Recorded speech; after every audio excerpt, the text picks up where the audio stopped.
First time mo ba sa scouting? First time mo bang sumali sa jamboree? First time mo bang sumali sa tree planting? First time mo rin bang nagsuot ng scouting uniform? Ano ang pakiramdam? Masaya ba? Exciting? Alamin natin yan.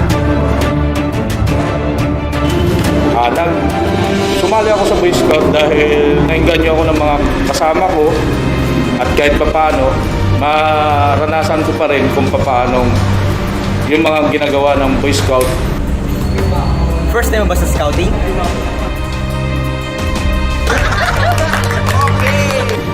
Since nung nasama ako sa Boy Scout, nagcamping kami sa Magarwa.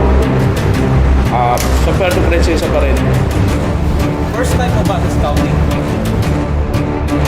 Unang ginawa namin, nagsama-sama kami ng mga kabats ko sa camping. Tapos may mga event naman kaming ginagawa like jogging sa umaga. Kailangan mong magising, tanghali, kanya-kanya kaming ginagawa.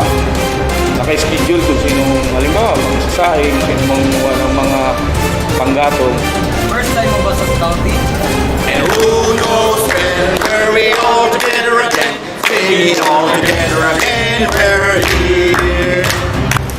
Tapos nung last day namin, umakyat kami, nag-hiking kami sa bundok ng Magarwak. First time mo ba sa scouting? After that, siyempre, nag-ano pa rin kami.